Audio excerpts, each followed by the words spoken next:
Forward. The boundary that can make an avoidant feel safest is not chasing them harder. It is not giving them more attention. And it is certainly not proving that you are worthy of their love. Forward. Sometimes the most powerful thing you can say is this: I will respect your need for space, but I will not participate in a relationship where distance replaces communication. Forward. Consistency or commitment. That sentence sounds simple, but psychologically it can change the entire dynamic, because when an avoidant pulls away, most people make the same mistake. Forward. They chase. They send another message. They ask what went wrong. They offer more reassurance. They become more available. They try harder to prove that the relationship is safe. Forward. And strangely, all of that effort can create the exact opposite reaction. The more pressure the avoidant feels, the more strongly they may want distance. Then something painful happens. Forward. You chase because they are distant. They become more distant because they feel chased.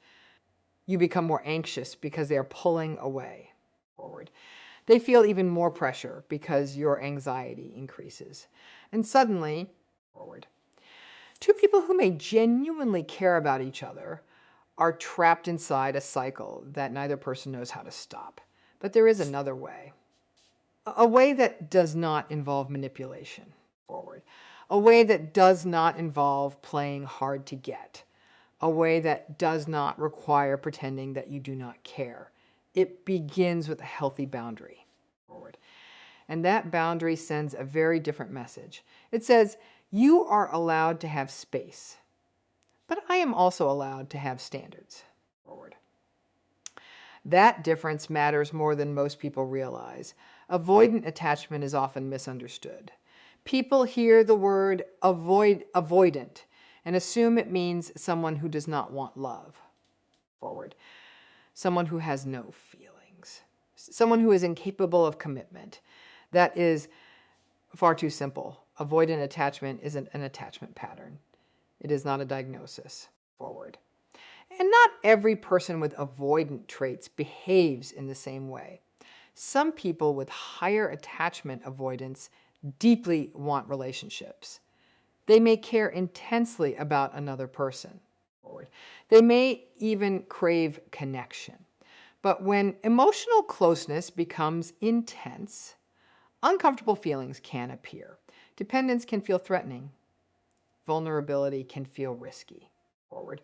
Too much emotional demand can feel overwhelming, and losing personal freedom can feel frightening. Forward. So the person creates distance. At first, this distance may look small. They become less expressive. They take longer to respond. They spend more time alone. Forward. They avoid difficult conversations. They suddenly need more independence. Then the other person notices, and fear begins. The partner wonders, are they losing interest? Forward. So they move closer. They ask more questions. They want reassurance. They try to restore the connection. But the avoidant may experience this increased pursuit differently. Forward. Instead of hearing, I love you and I want to feel close to you, they may experience the interaction as pressure. Forward. Their nervous system may interpret increasing closeness as a threat to independence, so they pull back again. And now the cycle becomes stronger. Distant creates pursuit. Forward. Pursuit creates pressure. Pressure creates more distance. More distance creates even more pursuit. This is one of the lesser known realities of avoidant relationships. Forward. The problem is not always a lack of love. Sometimes the problem is the way both people respond to emotional discomfort. And this is where boundaries become so important. Forward. A healthy boundary does not punish someone for needing space. It does not say, you must talk to me right now. It does not say, if you love me, you will never need time alone. Forward. It says something much more mature. I respect your space. but I also respect myself. That is a completely different message. You are no longer trying to control their behavior. Forward. You are defining your own behavior. You are saying that they can choose space, but you can choose what kind of relationship you are willing to remain in. That is not manipulation. Forward. That is self-respect. And there is a major difference between giving someone space and accepting emotional neglect. Space can be healthy. Forward. Silence without explanation can become painful. Independence can be healthy. Repeated emotional disappearance can destroy trust. Needing time to process emotions can be healthy. Forward. Using distance to avoid every difficult conversation is something else. This distinction is critical. Forward. Because many people make the mistake of becoming endlessly patient with avoidant behavior. They tell themselves they just need more time. Then they wait. Forward. They excuse the disappearing. They excuse the inconsistency. They excuse the lack of communication. Forward. They keep lowering their expectations because they believe. Feel safe enough to love them, but love cannot survive on patience alone. Forward. A relationship needs communication. It needs consistency. It needs repair after conflict. It needs emotional availability. And it needs two people who are willing to participate. Forward. Research on attachment has found that higher attachment avoidance is associated with difficulties involving intimacy, trust, relationship satisfaction, and commitment. Forward. That does not mean every avoidant person will behave badly. It means the pattern can create real challenges when emotional closeness becomes difficult. Forward. And there is something even more interesting. Sometimes the behavior that seems like the solution actually strengthens the problem. Chasing can feel loving. Forward. But if every withdrawal is followed by intense pursuit, the cycle never gets a chance to change. The avoidant pulls away. You chase, they return. You feel relief. Forward. Then closeness increases again. They feel uncomfortable. They pull away. And the cycle repeats. This can create something incredibly confusing. Forward. You may start believing that the intense reunion means the connection is special. The relief feels powerful. The sudden affection feels meaningful. Forward. The distance makes you miss them more. Then their return feels like proof that they care. But intensity is not always intimacy. Forward. Sometimes intensity is simply the emotional result of inconsistency. And that is why the boundary we are discussing today matters so much. It does not try to make an avoidant panic. Forward. It does not try to make them chase you. It does not use jealousy. It does not create artificial scarcity. Instead, it changes the emotional environment. Forward. You stop rewarding distance with desperate pursuit. You stop abandoning your own needs just to keep someone close. You stop treating every withdrawal like an emergency. Forward. And you allow their actions to speak. That can create something surprisingly powerful. The avoidant may begin to experience closeness without the same level of pressure. Forward. They may discover that your presence does not require control. Your love does not require them to surrender their independence. And your boundary does not mean rejection. Forward. It means stability.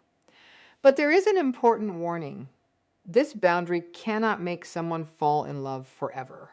Forward. No boundary can control another person's feelings. No psychological strategy can guarantee commitment. And anyone who tells you otherwise is selling a fantasy. Forward.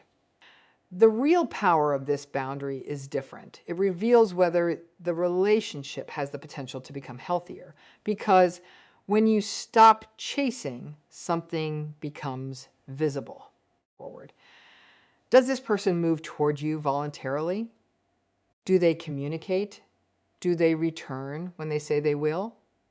Do they become more consistent? Do they take responsibility? Forward. Do they make room for your needs too? Or do they only come closer when they are afraid of losing access to you? That difference can tell you everything. In this video, forward, we are going to break down exactly why this boundary can change the avoidant dynamic. We will look at why chasing often creates more distance. Forward. We will explore what happens psychologically when an avoidant realizes you are no longer trying to control their closeness. Forward. We will uncover the difference between healthy space and emotional neglect. And most importantly, forward, we will look at the signs that show whether an avoidant is genuinely moving toward a healthier connection or simply reacting to the fear of losing you. Forward. Because the goal is not to make someone obsessed with you.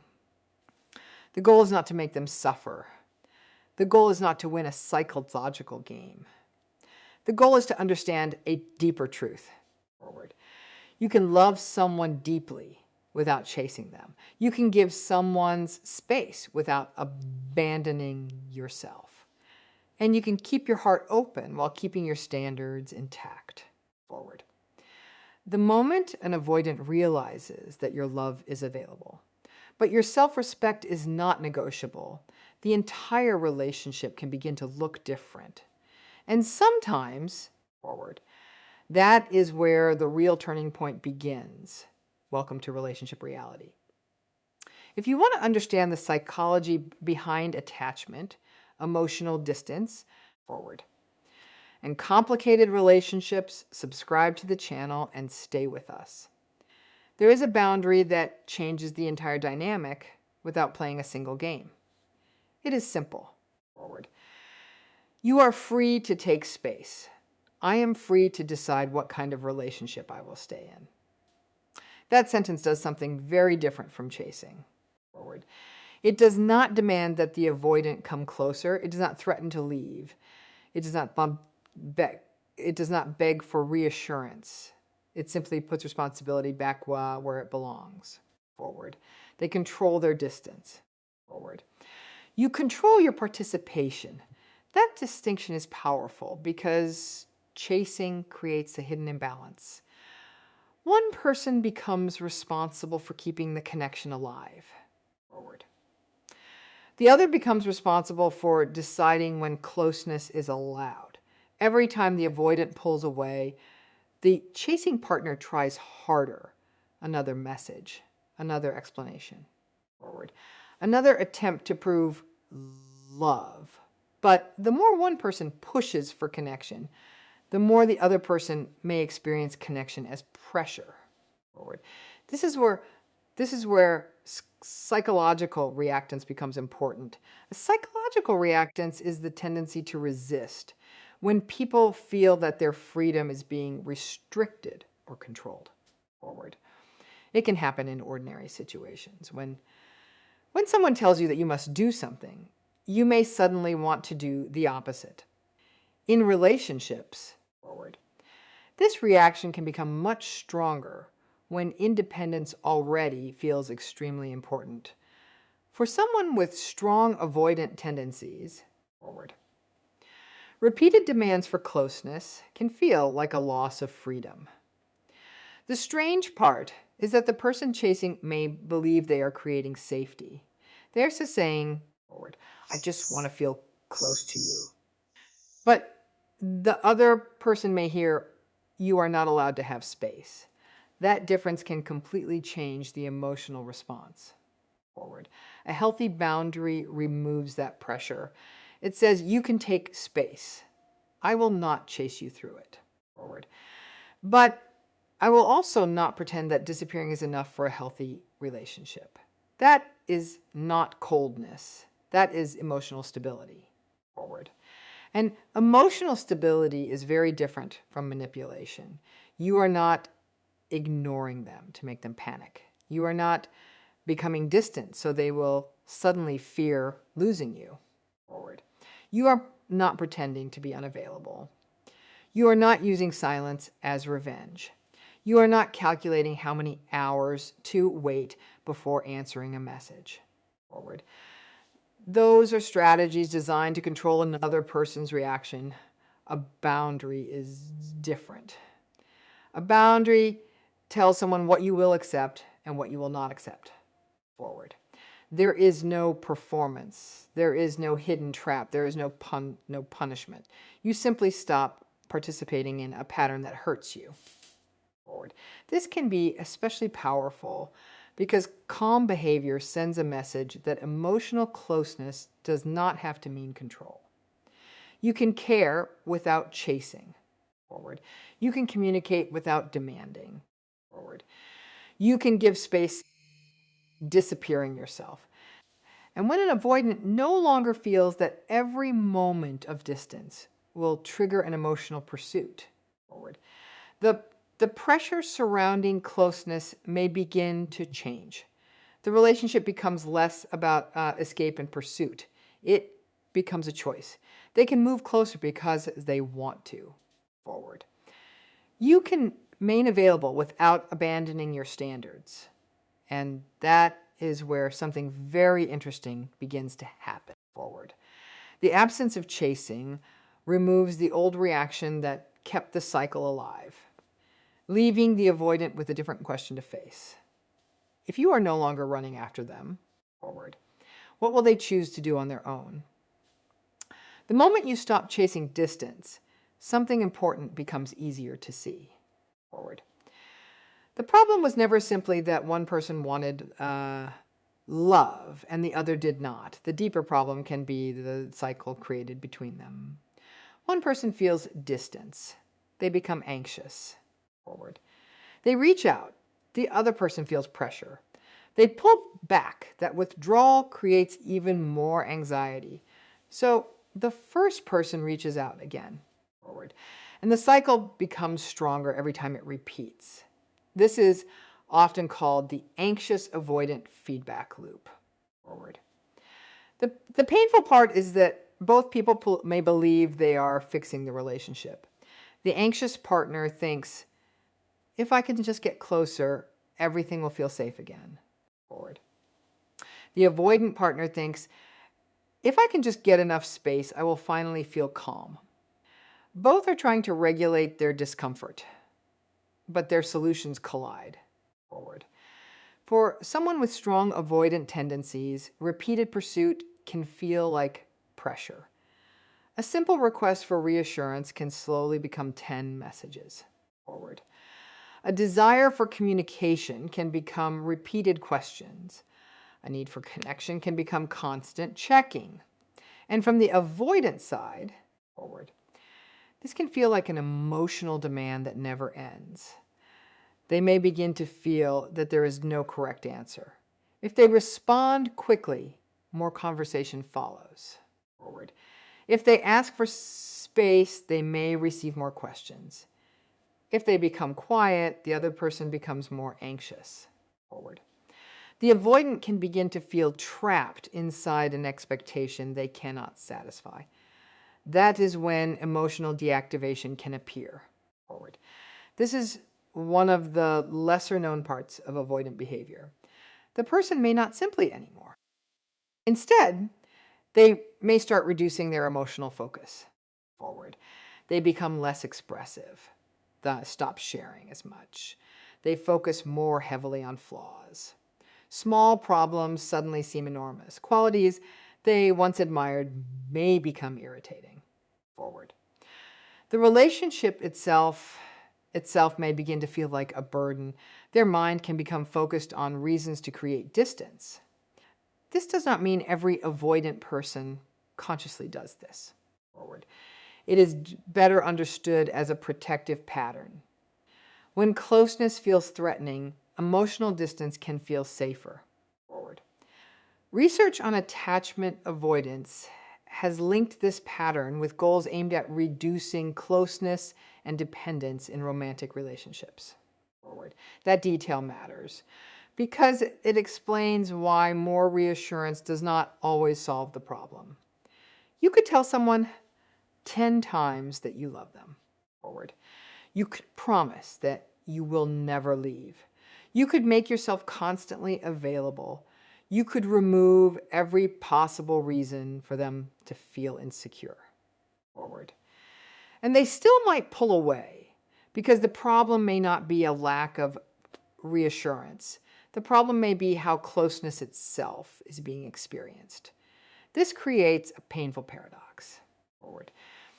The more one person tries to force closeness, the more the other person may protect themselves through distance. Then the distance creates more fear. The fear creates more pursuit. Forward. And the pursuit creates more distance. Soon, both people are reacting instead of connecting. The anxious partner comes focused on getting a response. Forward.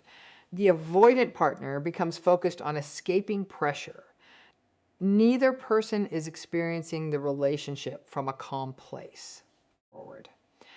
And this is why unlimited reassurance can become dangerous for the person giving it. You can start believing that your job is to regulate another person's emotions. Forward.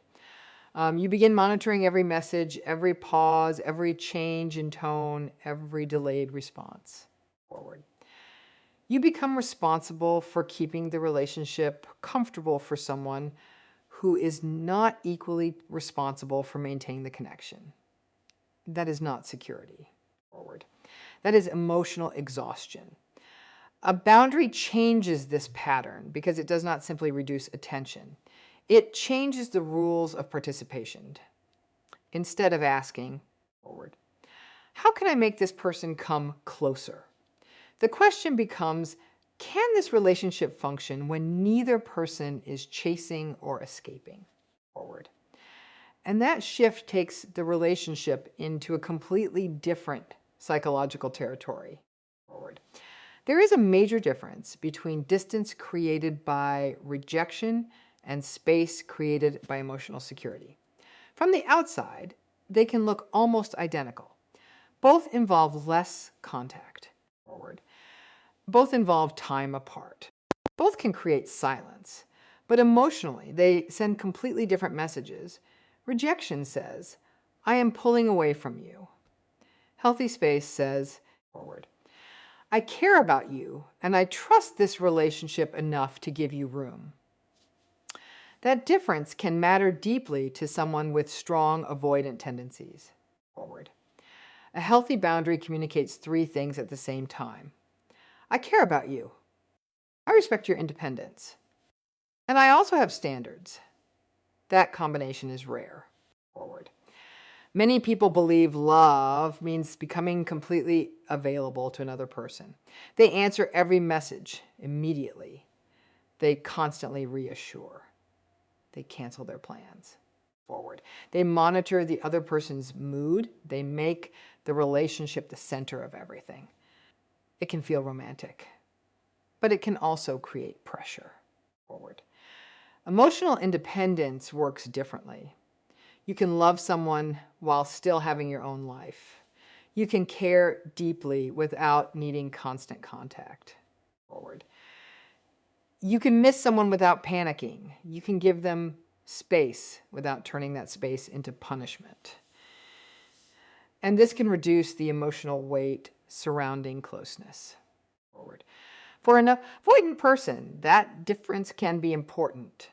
If every moment of intimacy is followed by expectations, questions, and emotional demands, forward, closeness may begin to feel expensive. It may feel like every step toward you creates 10 new obligations. But when closeness does not automatically lead to control, forward, the experience can become different. They may slowly learn that being emotionally close does not mean losing themselves. Forward. That lesson usually does not happen through one dramatic conversation. It happens through repeated experiences. Forward. Research on attachment has found something especially interesting here. Forward. People with higher attachment avoidance are not necessarily locked into the same relationship experience forever. Posy relationship experiences can matter. Forward. Supportive interactions can create better experiences for people who normally protect themselves through emotional distances. In other words, forward. An avoidant pattern does not automatically mean that every relationship must end in withdrawal.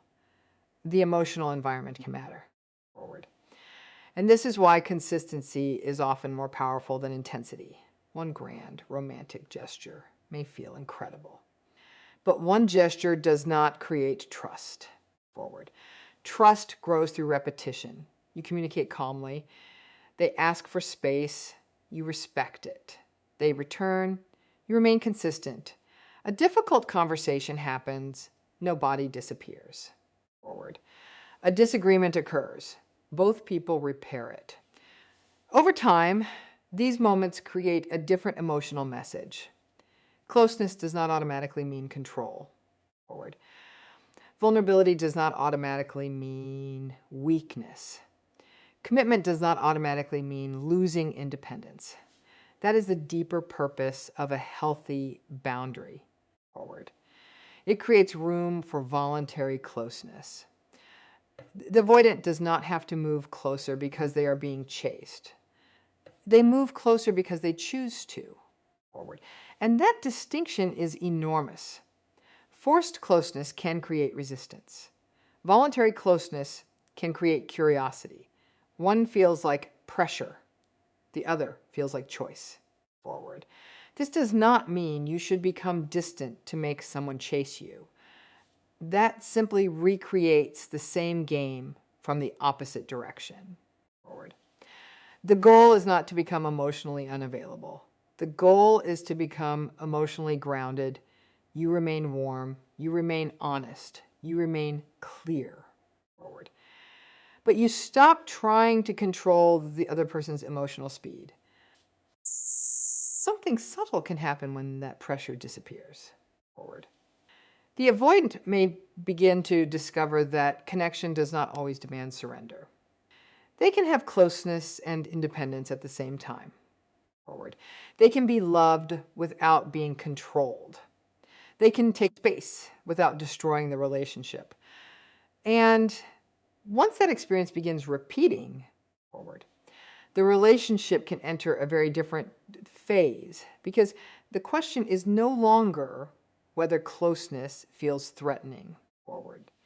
The question becomes whether they are willing to move toward it on their own.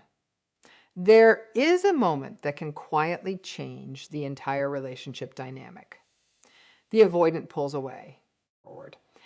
But this time, you do not chase. You do not send 5 messages. You do not demand an explanation. You do not beg for reassurance.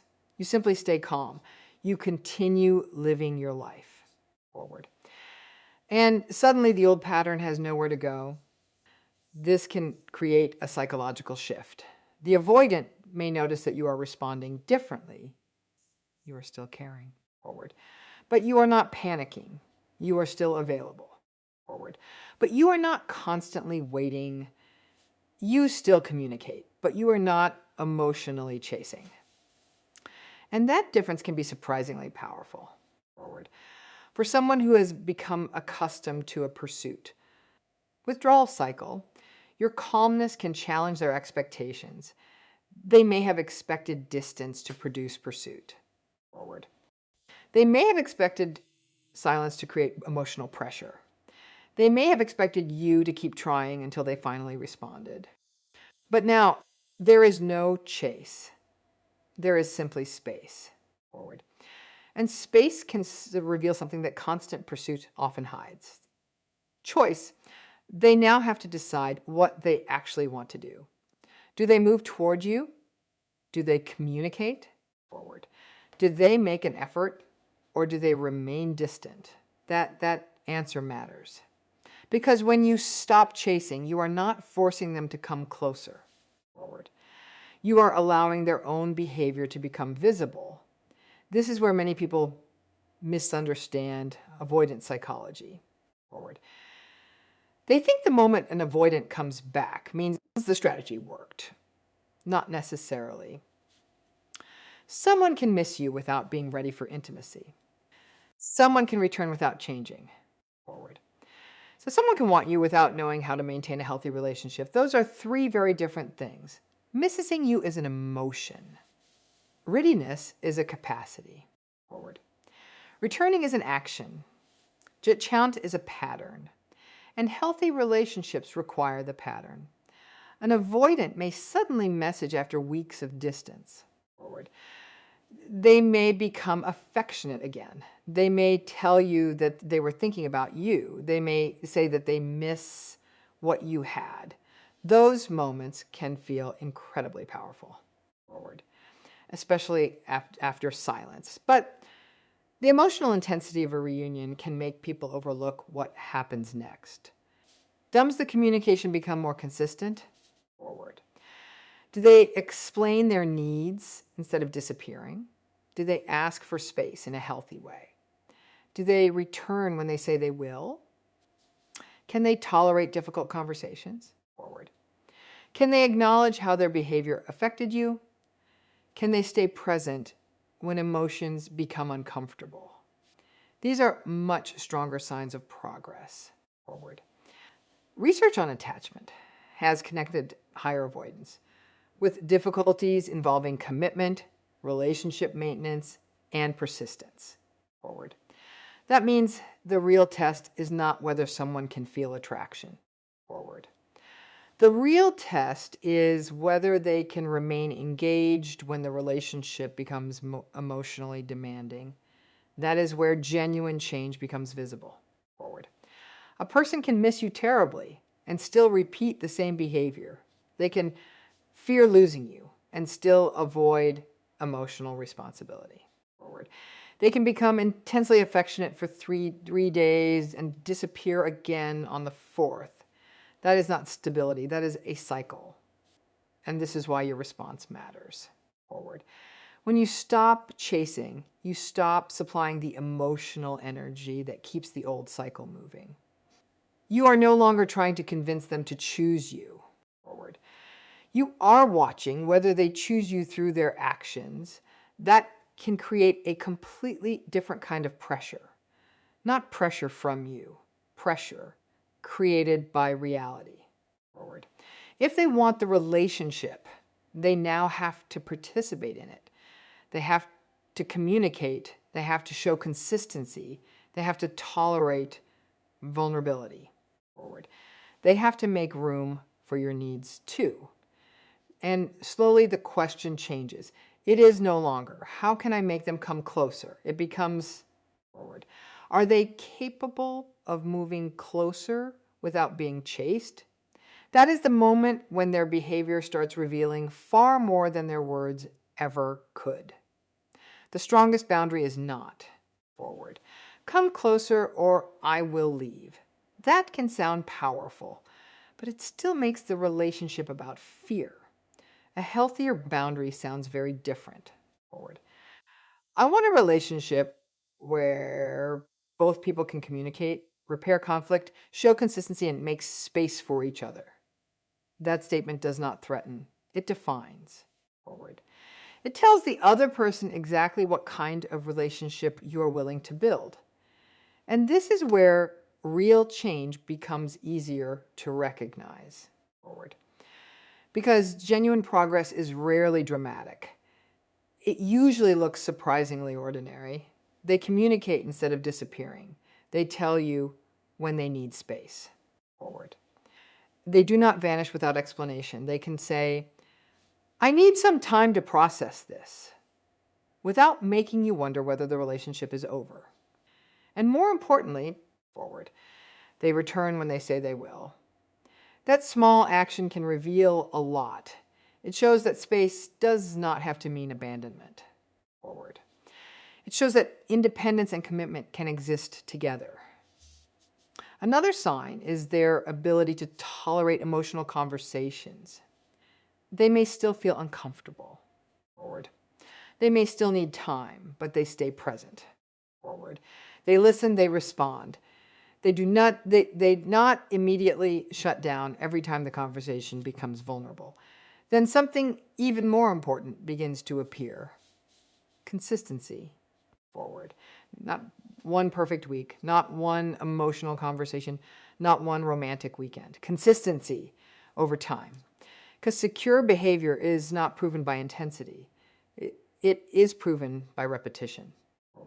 They show up, they communicate, they repair, they follow through, they take responsibility when they hurt you. They do not make you responsible for managing all of their discomfort. Forward. That is what real progress can look like. But there is another side to this. Sometimes an avoidant person becomes extremely affectionate after a period of withdrawal. Forward. The attention suddenly returns. The messages become warmer. The compliments return. They may make big romantic promises.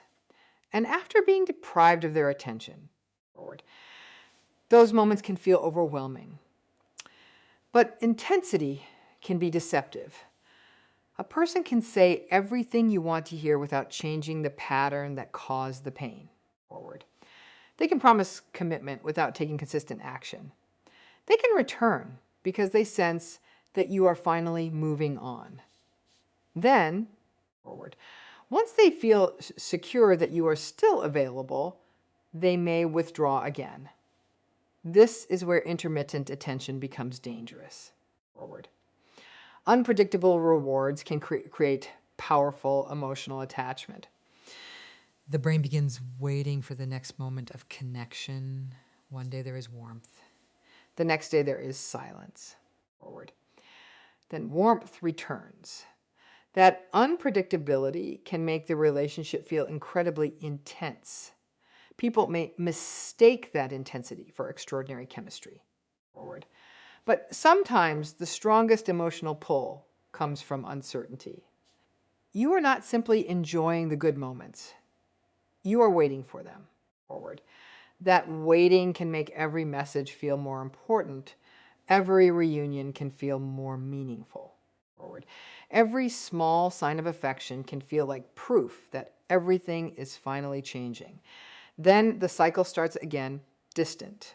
Anxiety, reunion, relief distant. Forward. And this is why the boundary matters. It helps you stop measuring love by emotional highs. You begin measuring it by behavior. Does this person create safety through consistency? Forward. Can they stay connected during difficult moments? Can they respect your needs while protecting their own independence? Can they build intimacy without running from it? Forward. These questions reveal far more than chemistry ever will, because the goal is not to make someone fall in love with you forever. You cannot control another person's feelings. Forward. You cannot force emotional maturity. You cannot build a secure relationship alone. The goal is to create conditions where healthy love has room to survive. Forward. That means one person does not have to abandon themselves to keep the other person close. You do not have to become smaller. You do not have to become endlessly patient. Forward. You do not have to accept disappearing behavior simply because you understand where it comes from. Understanding someone is not the same as excusing everything they do. And when that boundary becomes clear, the relationship reaches a point where words become important. Because now, forward, their next actions will tell you whether they are ready to meet you in the middle. The boundary we talked about today is not a weapon. It is self-respect. Forward. You do not use it to make an avoidant panic. You do not use it to make them chase you. You do not use it to punish them for needing space. Forward. You use it to protect the kind of love you are willing to accept. Give them space without chasing. Offer love without doing all the emotional work. Communicate clearly. Forward. Keep your standards and then watch their actions, because actions reveal what words often hide. You cannot force an avoidant person to become secure. Forward. You cannot love someone into emotional maturity. You cannot create commitment for someone who refuses to participate. But you can stop participating in a pattern that rewards distance. Forward. You can stop treating every withdrawal like an emergency. You can stop proving your worth every time someone pulls away. Forward. And you can stop confusing emotional intensity with emotional safety. Real love does not require you to abandon yourself. Forward. It does not require you to become smaller so someone else can feel comfortable. It does not require endless waiting, endless reassurance, or endless forgiveness without change. Forward. The person who truly learns to love you does not need you to disappear. So they will chase you. They need to experience that closeness can exist without control. Forward. That space can exist without abandonment. That vulnerability does not mean losing freedom. And that love can exist alongside healthy boundaries. That is the real power of this boundary. Forward. You are not saying, choose me or lose me. Forward. You are saying, I will choose you when you are able to meet me in a healthy way. But I will also choose myself. And that changes everything. Forward. Because the right relationship should not feel like one person running while the other keeps moving away. It should feel like two people learning how to move toward each other. Slowly. Forward. Honestly. Consistently. So if this video gave you a new perspective on avoidant psychology, give it a like and share your experience in the comments. Forward. Your story may help someone else understand their own relationship more clearly. And if you want more videos about attachment, emotional patterns, and relationship psychology, forward, subscribe to Relationship Reality, because sometimes the greatest act of love is not holding on tighter. It is knowing that you deserve a love that does not require you to lose yourself.